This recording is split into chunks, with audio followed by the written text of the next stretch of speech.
legislasi, anggaran, dan pengawasan. Tugas dan wewenang DPR berbeda untuk setiap fungsinya. Yang pertama, fungsi legislasi. Menyusun program legislasi nasional atau prolegnas, menyusun dan membahas rancangan undang-undang, menerima rancangan undang-undang yang diajukan oleh DPD, membahas rancangan undang-undang yang diusulkan oleh Presiden ataupun DPD, menetapkan undang-undang bersama dengan Presiden, menyetujui atau tidak menyetujui peraturan pemerintah pengganti undang-undang yang diajukan oleh Presiden untuk ditetapkan menjadi undang-undang. Yang kedua, fungsi anggaran. Memberikan persetujuan atas rancangan undang-undang tentang APBN yang diajukan oleh Presiden. Memberikan persetujuan terhadap pemindahntanganan aset negara maupun terhadap perjanjian yang berdampak luas bagi kehidupan rakyat yang terkait dengan beban keuangan negara. Menindaklanjuti hasil pemeriksaan atas pengelolaan dan tanggung jawab keuangan negara yang disampaikan oleh BPK. Memperhatikan pertimbangan DPD atas rancangan undang-undang tentang APBN dan rancangan undang-undang terkait pajak, pendidikan, dan agama. Yang ketiga, fungsi pengawasan.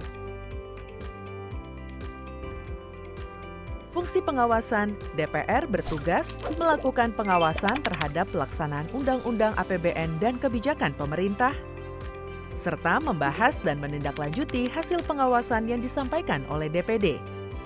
Demikian penjelasan tentang tugas dan fungsi DPR menurut undang-undang. Informasi ini dipersembahkan oleh TV dan Radio Parlemen, Biro Pemberitaan Parlemen, dan Sekretariat Jenderal DPR RI. Selamat datang di Biro Pemberitaan Parlemen. Anda memasuki kawasan zona integritas menuju wilayah bebas dari korupsi atau WBK dan wilayah birokrasi bersih dan melayani atau WBBM. Biro Pemberitaan Parlemen berkomitmen penuh untuk mewujudkan wilayah bebas korupsi dan wilayah birokrasi bersih dan melayani. Komitmen kami, pejabat dan jajaran memiliki komitmen tinggi untuk mewujudkan WBK dan WBBM melalui reformasi birokrasi, khususnya dalam hal pencegahan korupsi dan peningkatan kualitas pelayanan publik. Kedua, bebas dari korupsi dengan terwujudnya wilayah bebas korupsi atau WBK, yang artinya bebas dari KKN, gratifikasi, dan dari segala bentuk pungutan liar atau pungli. Terakhir, pelayanan prima dengan terwujudnya wilayah birokrasi bersih melayani, yaitu dengan meningkatnya kualitas pelayanan publik dan tercapainya kepuasan masyarakat terhadap pelayanan.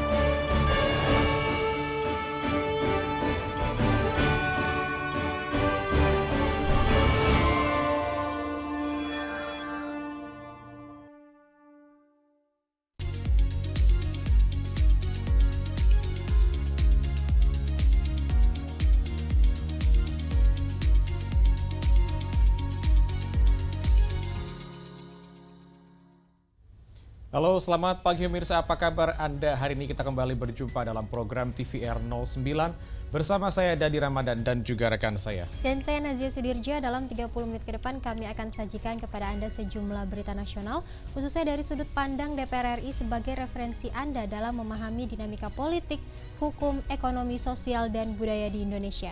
Dan pemirsa TVR Parlemen, inilah TVR 09. Selengkapnya.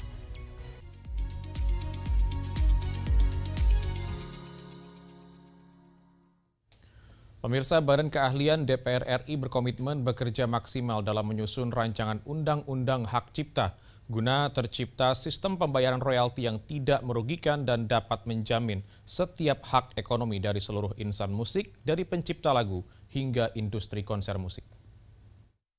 Kurang transparannya sistem pembayaran royalti menjadi permasalahan yang dikeluhkan para penyanyi, pengarang lagu, maupun pelaku usaha pertunjukan musik. Sebagai langkah perbaikan sistem pembayaran royalti, Badan Keahlian atau BK DPR RI menggelar rapat dengar pendapat dengan musisi Indonesia. Hakim Mahkamah Konstitusi Innocentius Samsul mengatakan, tujuan pertemuan ini untuk melahirkan RUU Hak Cipta yang adil, transparan, dan mensejahterakan. Regulasi baru diharapkan dapat menjamin setiap hak ekonomi dari seluruh insan musik, dari pencipta lagu hingga industri konser musik. Prinsip kami adalah memperbaiki sistem yang terjadi selama ini, kurang transparan, kurang maksimal, ya. Dan yang paling penting menurut saya kesadaran bahwa memang royalti itu suatu yang menjadi hak dari pencipta, tapi jangan juga berpikir bahwa seolah-olah dalam ekosistem ini hanya pencipta yang punya andil gitu, yang seolah-olah yang penting, yang lain pun penting, penyanyi atau pelaku pertunjukan, mereka juga punya peran untuk membuat hak ekonomi itu semakin terasa jumlahnya maupun bisa diperoleh gitu loh. Jadi kalau ada ciptaan tapi nggak ada yang nyanyi gimana? Gitu. Dan disitulah kita bangun sistemnya agar mereka saling merasa semua kita penting gitu loh. Mari kita duduk bersama untuk mengatur mekanismenya agar ada keadilan, kepastian, transparansi, dan menciptakan kesejahteraan. BK DPR RI berkomitmen untuk bekerja maksimal dalam menyusun RUU Hak Cipta agar tercipta sistem pembayaran royalti yang tidak merugikan. Bani TVR Parlemen melaporkan. Terkait pidato Presiden Republik Indonesia Prabowo Subianto dalam sidang umum PBB ke-80 di New York pada 23 September 2025 yang lalu, Ketua DPR RI Dr. Honoris Causa Puan Maharani berharap Presiden Indonesia dapat memperkuat posisi Indonesia dalam memperjuangkan solusi terhadap isu kemanusiaan di Palestina. Ketua DPR RI Dr. Honoris Causa Puan Maharani menyebut pidato Presiden dalam sidang umum PBB sebagai momen penting kembalinya eksistensi Indonesia di kancah global. Presiden RI Prabowo Subianto menyampaikan pidatonya dalam sidang umum PBB ke-80 di New York pada 23 September 2025. Pidato itu telah dinanti setelah hampir 1 dekade Presiden Indonesia tidak menghadiri sidang umum PBB. Presiden Indonesia diharapkan dapat memperkuat posisi Indonesia dalam memperjuangkan solusi terhadap isu kemanusiaan di Palestina. Tentu saja akan banyak hal yang disampaikan oleh Presiden Prabowo sebagai Presiden Republik Indonesia yang sudah dipersiapkan oleh pemerintah. Ya, mungkin salah satunya yaitu terkait dengan isu Palestina. Saya juga belum tahu apa yang akan beliau sampaikan, namun ini merupakan pidato Presiden Republik Indonesia yang ditunggu-tunggu setelah hampir 10 tahun tidak ada Presiden Indonesia yang hadir di sidang PBB. Tentu saja kami mengharapkan pidato Pak Presiden Prabowo nantinya akan bisa membawa suasana segar yang membanggakan bagi seluruh rakyat Indonesia. Dalam sidang PBB, Prabowo Subianto mendapatkan giliran pidato ketiga usai Presiden Brazil dan Presiden Amerika Serikat. Presiden Prabowo Subianto juga menegaskan perannya sebagai pemimpin Global South yang konsisten menyuarakan agenda reformasi tata kelola dunia agar lebih adil dan inklusif. Adil Febianto, TVR Parlemen melaporkan. Pemirsa, rancangan Undang-Undang Hak Cipta harus bisa menjawab tantangan era digital dan memberikan keadilan bagi seluruh elemen musik. Informasi selengkapnya usai jeda, tetaplah di TVR 09.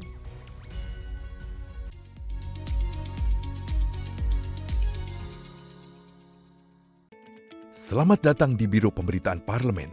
Anda memasuki kawasan zona integritas menuju wilayah bebas dari korupsi atau WBK dan wilayah birokrasi bersih dan melayani atau WBBM. Biro Pemberitaan Parlemen berkomitmen penuh untuk mewujudkan wilayah bebas korupsi dan wilayah birokrasi bersih dan melayani. Komitmen kami, pejabat dan jajaran memiliki komitmen tinggi untuk mewujudkan WBK dan WBBM melalui reformasi birokrasi, khususnya dalam hal pencegahan korupsi dan peningkatan kualitas pelayanan publik. Kedua, bebas dari korupsi dengan terwujudnya wilayah bebas korupsi atau WBK, yang artinya bebas dari KKN, gratifikasi dan dari segala bentuk pungutan liar atau pungli. Terakhir, pelayanan prima dengan terwujudnya wilayah birokrasi bersih melayani, yaitu dengan meningkatnya kualitas pelayanan publik dan tercapainya kepuasan masyarakat terhadap pelayanan.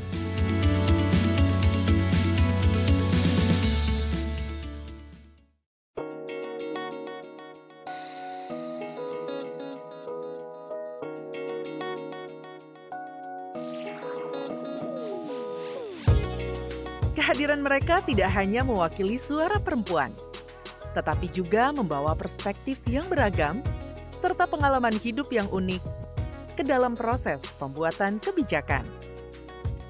Saksikan Perempuan Parlemen hanya di TVR Parlemen.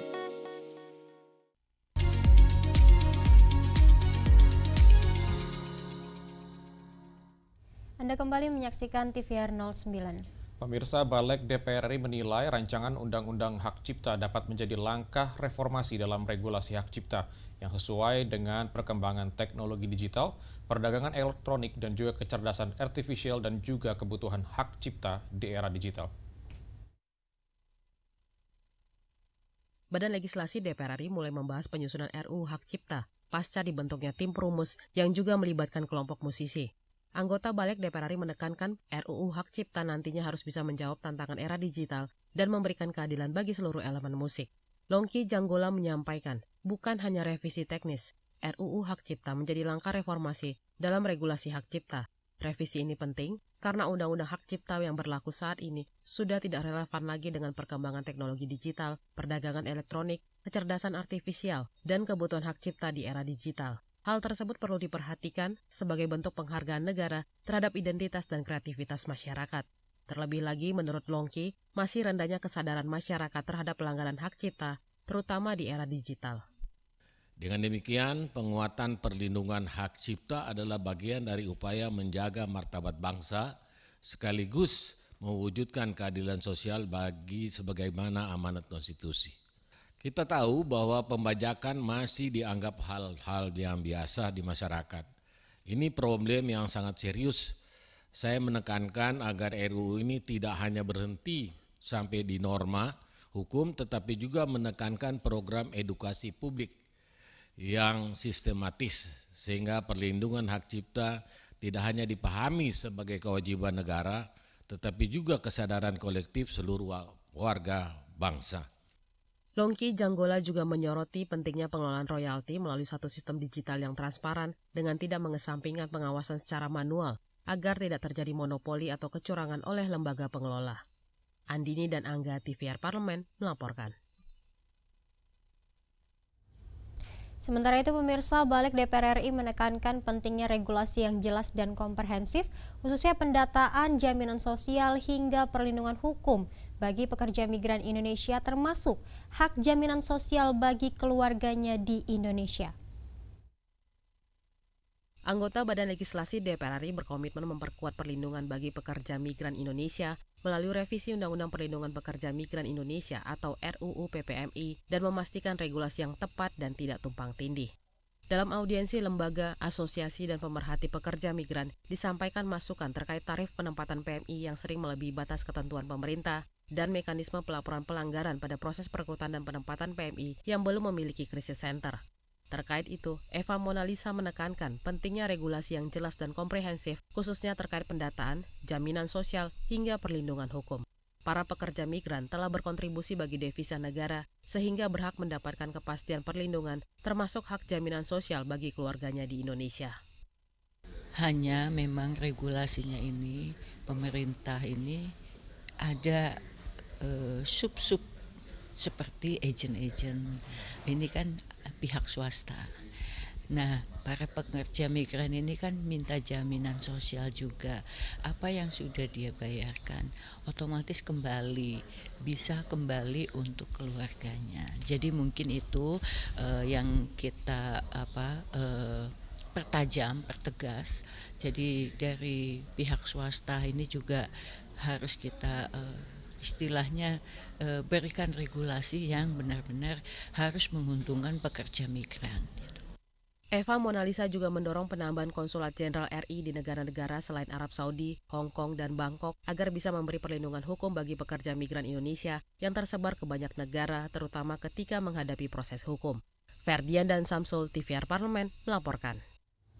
Dan di informasi selanjutnya, pemirsa, anggota Komisi 12 DPR RI Ramson Siagian tegaskan pentingnya langkah antisipasi dan mitigasi risiko dalam mengeluarkan kebijakan impor BBM melalui Pertamina agar perubahan ini tidak merugikan masyarakat dan perekonomian nasional. Pemerintah menjalankan skema impor BBM oleh SPBU swasta melalui Pertamina hingga akhir tahun 2025. Namun kebijakan itu menimbulkan pro dan kontra. Menanggapi itu, anggota Komisi 12 DPR RI mendesak Kementerian SDM mengkaji dan mengevaluasi kebijakan itu secara mendalam agar tidak menimbulkan kerugian di masyarakat. Ramson Siagian menegaskan, harus ada langkah antisipasi dan mitigasi resiko dalam mengeluarkan kebijakan impor BBM melalui Pertamina. Jangan sampai perubahan kebijakan justru merugikan masyarakat dan perekonomian nasional. Pemerintah harus memastikan skema kerjasama antara Pertamina dan SPBU swasta berjalan efisien, adil, dan terhindar dari birokrasi yang rumit, mengingat SPBU swasta ikut berperan menopang kebutuhan energi masyarakat Indonesia. Jadi kalau sekarang Menteri SDM sudah memutuskan bahwa kebijakannya import BBM dari satu pintu dari Pertamina, boleh-boleh saja, tetapi harus dimediasi agar komunikasi antara operator-operator swasta dengan Pertamina itu lancar. Kedua, birokrasi di Pertamina juga harus disederhanakan. Jangan sampai sebagai operator seperti mengurus-urus izin lagi, tidak. Jadi antara ya gerak cepat aja. Ramson Siagian juga mengimbau Pertamina harus melakukan koordinasi dan komunikasi yang utuh dengan seluruh pihak, khususnya SPBU swasta, untuk memastikan ketersediaan BBM bagi masyarakat. Pembatasan kuota impor BBM terhadap SPBU swasta dilakukan pemerintah untuk menjaga jumlah BBM yang beredar tidak melebihi pasokan. Oleh karena itu, kebijakan ini perlu dicermati secara tepat agar tidak menimbulkan gejolak di masyarakat. Hilman dan Samsul, TVR Parlemen, melaporkan. Pemirsa, DPR RI menegaskan bahwa sinergi antara pemerintah dan sektor swasta merupakan kunci utama dalam menjaga stabilitas harga dan ketersediaan bahan bakar minyak. Dan sebagai energi vital yang menyangkut hajat hidup orang banyak, BBM membutuhkan tata kelola yang terintegrasi agar tidak menimbulkan gejolak ekonomi maupun sosial. Dan informasi selengkapnya akan kami hadirkan saat lagi. Tetaplah bersama kami di TVR 09.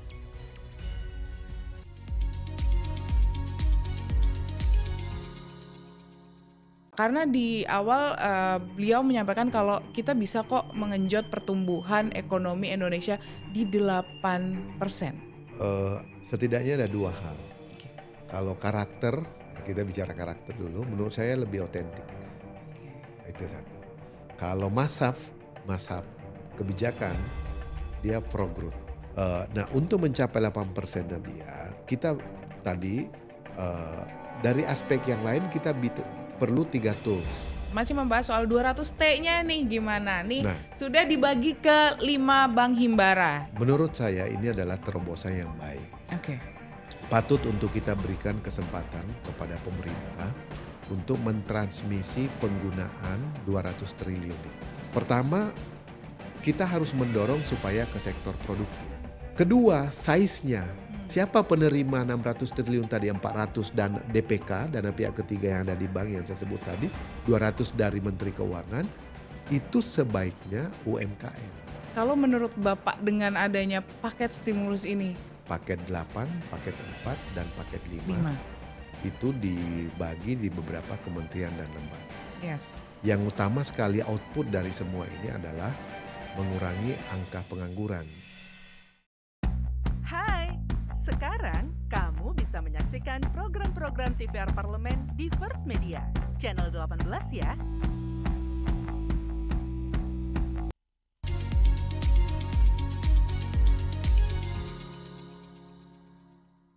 Kembali di TVR 09. Pemirsa, DPR RI memandang peran pemerintah sangat penting dalam menetapkan regulasi dan kebijakan, sementara sektor swasta berkontribusi dalam efisiensi distribusi dan inovasi layanan. Dan melalui fungsi pengawasan, DPR RI berkomitmen memastikan agar sinergi ini benar-benar berjalan efektif, transparan, dan berpihak pada kepentingan rakyat.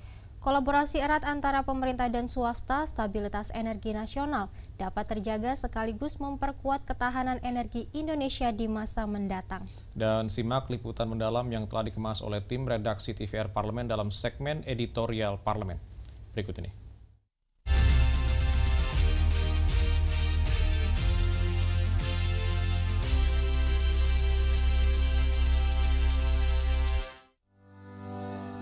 Dalam beberapa pekan terakhir, sejumlah stasiun pengisian bahan bakar umum atau SPBU milik swasta di berbagai daerah mengalami kelangkaan BBM.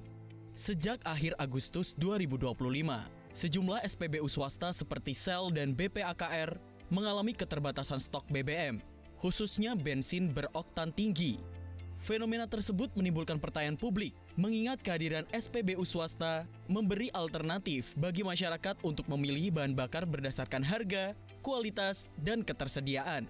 Beberapa faktor penyebab kelangkaan BBM mengemuka, mulai dari aturan baru terkait mekanisme impor hingga perubahan pola konsumsi masyarakat dari BBM subsidi ke BBM non-subsidi. Kepala Satuan Kerja Khusus Pelaksana Kegiatan Usaha Hulu Minyak dan Gas Bumi atau SKK Migas Joko Siswanto mengatakan, kuota impor BBM bagi swasta tahun ini telah ditambah 10%.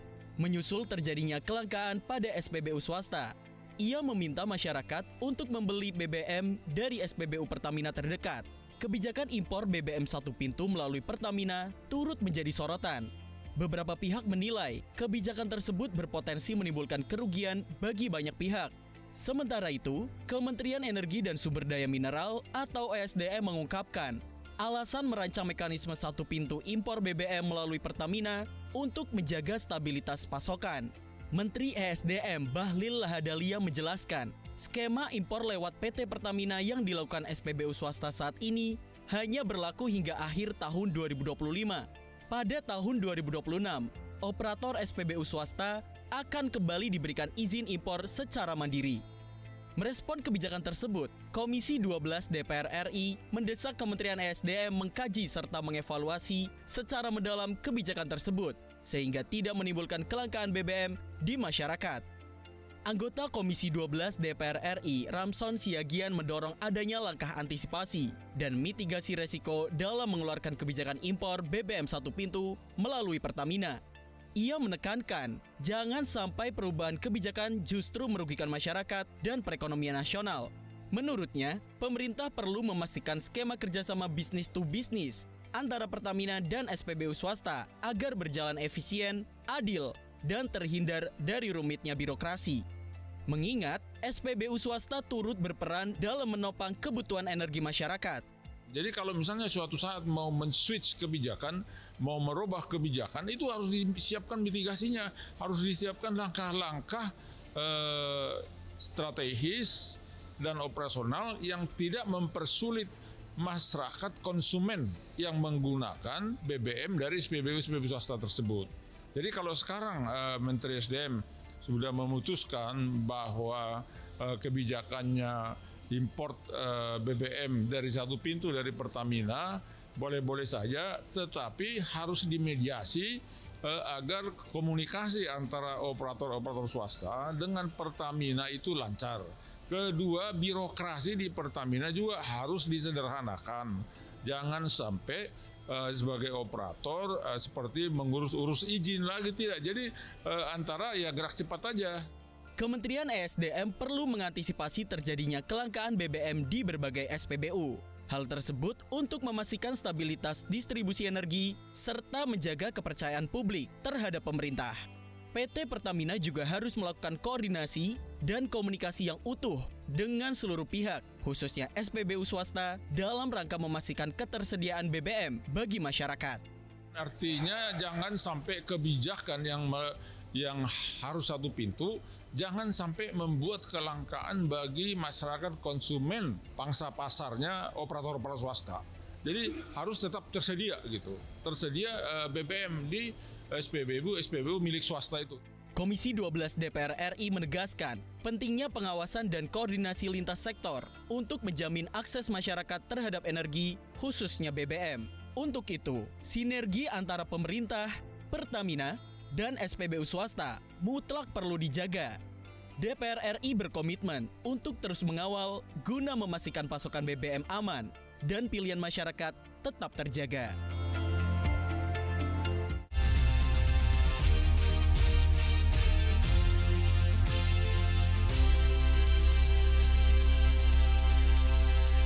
Juga Dadi nih, apakah pemirsa sedang mencari destinasi liburan yang lengkap dengan wisata sejarah, alam, budaya, kuliner, bahkan tempat hangout sekaligus? Nah, ini jika iya, pemirsa, nih Penang di Malaysia bisa jadi pilihan yang tepat. Penang atau Pulau Pinang ini merupakan negara bagian Malaysia yang terletak di pantai barat Laut Semenanjung Malaysia, dekat dengan Selat Malaka. Lalu apa saja sih tempat wisata rekomendasi di Penang versi Intips? Jangan kemana-mana, tetaplah bersama kami di TVR 09.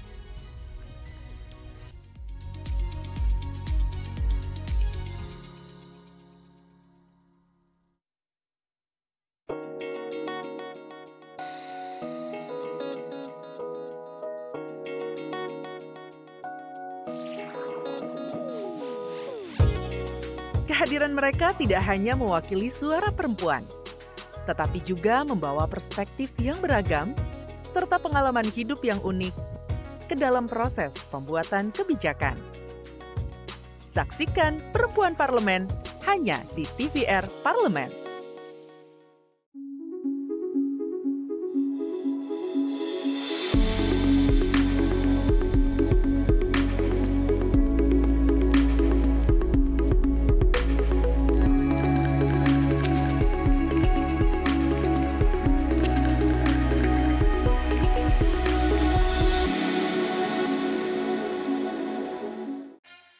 Yuk kita kenalan dengan anggota DPR RI periode tahun ini. Dari depan kursi. Di balik kursi. Gini, di balik kursi. Aku ingin menjadi sesuatu yang mungkin bisa kau rindu. Rukun sakabehna, gitulah pokok nama. Semakin penasaran kan bagaimana kiprah karir politiknya? Hanya di TVR Parlemen.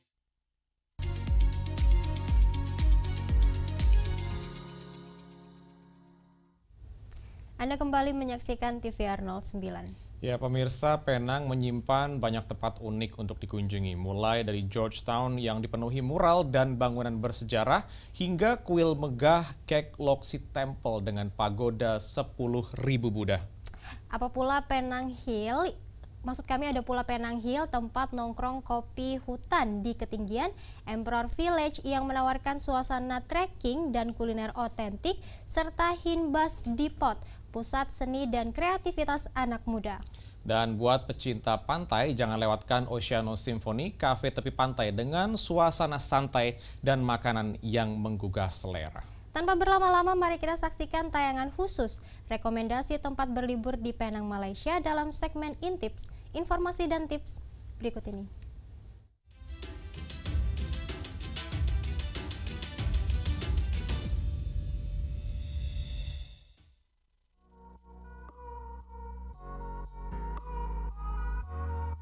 Hai pemirsa TVR Parlemen, apakah kamu sedang mencari lokasi liburan yang di dalamnya kamu bisa menemui wisata sejarah, alam, budaya, kuliner, bahkan tempat hangout sekaligus? Jika iya, Penang di Malaysia dapat menjadi destinasi liburan kamu selanjutnya. Penang atau Pulau Pinang merupakan negara bagian Malaysia yang terletak di pantai barat laut semenanjung Malaysia, dekat Selat Malaka. Wilayah ini terbagi menjadi dua bagian, Pulau Pinang dan Seberang Perai. Lalu, apa saja sih rekomendasi tempat wisata di Penang versi Intips? Yuk kita kulik satu persatu. Georgetown. Ibu kota Pulau Pinang ini menjadi daya tarik wisata dengan ragam tempat berlibur yang dapat dikunjungi. Ada hotel-hotel bersejarah, galeri inovatif, butik-butik dengan koleksi terbaru, dan jalanan dipenuhi toko zaman kolonial berwarna pastel. Tak jauh dari Georgetown terdapat Armenian Street, sebuah jalan ikonik dengan mural-mural di dinding jalanannya. Jalan ini menawarkan pengalaman berwisata sejarah lewat gedung-gedung dan kuil-kuilnya. Apabila menyambangi kawasan ini, pastikan untuk berpose di depan salah satu muralnya yang paling ikonik, yakni Children on a Bicycle, karya seorang seniman Armenia. Kek Lok Si Temple. Salah satu lokasi yang menarik lainnya di Penang adalah Kek Lok Si Temple, salah satu kuil Buddha terbesar di Asia Tenggara.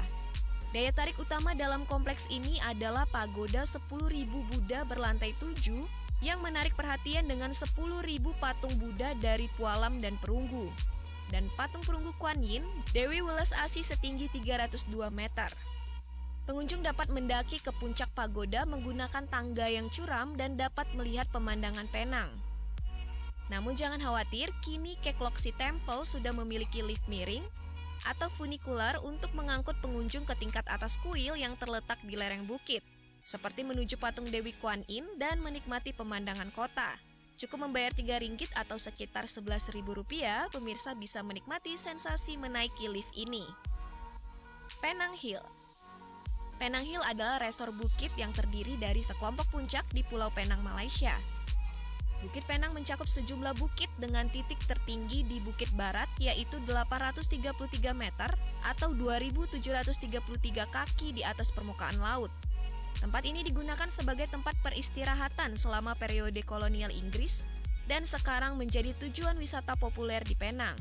Bagian atas bukit dapat diakses melalui Penang Hill Railway dari stasiun pangkalannya di Hill Railway Station Road. Di puncak Penang Hill terdapat sebuah kafe bernama Kopi Hutan. Sesuai namanya, kafe ini dikelilingi hutan yang membuat suasana menjadi teduh dan syahdu. Cocok untuk pemirsa yang ingin sejenak menepi dari hiruk-pikuk kota. Dapat kopi, kue, serta aneka minuman yang disajikan dengan tampilan yang cantik dan menggugah selera. Dengan ketinggian di atas 730 meter, Kopi Pohon menjadi kafe tertinggi yang ada di Penang. Emperor Village. Ingin mencoba sensasi trekking lalu ditutup dengan makan di kafe bernuansa China? Emperor Village dapat kamu jadikan salah satu destinasi yang terbilang hidden gem, tersembunyi namun memberikan pengalaman tak terlupakan. Untuk mencapai tempat ini, pemirsa dapat melakukan trekking sekitar 45 menit hingga 1 jam menyusuri bukit yang dikelilingi dengan hutan teduh. Setibanya di sana, pemirsa akan disuguhkan suasana tenang dan suguhan makanan yang memanjakan lidah. Cocok untuk kamu yang senang berpetualang santai dengan alam. Hinbas Depot. Lokasi ini pasti disenangi segala kalangan dari segala kategori usia. Hinbas Depot sesuai namanya merupakan garasi bus atau tempat pemberhentian terakhir bus. Namun kini, tempat ini disulap menjadi tempat yang super kece oleh para seniman lokal maupun mancanegara. Di sini terdapat berbagai pameran setiap minggunya dengan tema yang berbeda seperti pameran seni ini. Untuk kuliner, jangan khawatir. Di sini banyak sekali bazar makanan dari berbagai negara dan spot cafe yang instagramable banget. Dapat pula pertunjukan live music yang bisa membuat liburan kamu menjadi makin asik. Oceano Symphony. Untuk kamu para pecinta pantai, Oceano Symphony ini dapat menjadi salah satu list yang wajib kamu kunjungi. Terletak di wilayah Tanjung Bungah, Pulau Pinang, kafe ini menawarkan suasana pinggir pantai dengan pasir putih, dengan makanan yang juga memanjakan lidah Anda. Itu tadi berbagai lokasi seru yang bisa kamu kunjungi saat berkunjung ke Pulau Pinang atau Penang, Malaysia. Semoga dapat menjadi bucket list tempat liburan kamu selanjutnya. Bye-bye!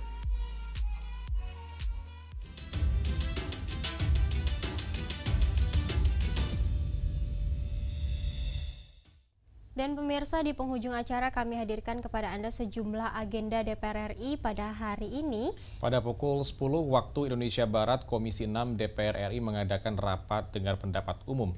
Salah satunya dengan Guru Besar Fakultas Hukum Universitas Lampung dalam rangka mendapatkan masukan terhadap rancangan Undang-Undang Perubahan keempat Undang-Undang BUMN mengenai keuangan BUMN sebagai keuangan negara. Dan di jam yang sama, pemirsa, Komisi 11 DPR RI rapat panja rancangan Undang-Undang P2SK melanjutkan pembahasan penyusunan rancangan Undang-Undang Perubahan atas Undang-Undang tentang P2SK. Dan tentunya sejumlah agenda serta program DPR RI lainnya dapat Anda akses melalui channel YouTube TVR Parlemen atau melalui website kami di tvrparlemen.dpr.go.id. Pemirsa TVR Parlemen, demikian TVR 09 edisi pagi ini. Segenap kru TVR Parlemen yang bertugas mengucapkan terima kasih telah menyaksikan TVR 09 pagi ini. Saya Nazia Sudirja dan rekan saya Jadi Ramadan, sampai jumpa di TVR 09 selanjutnya. TVR Parlemen, Referensi Indonesia.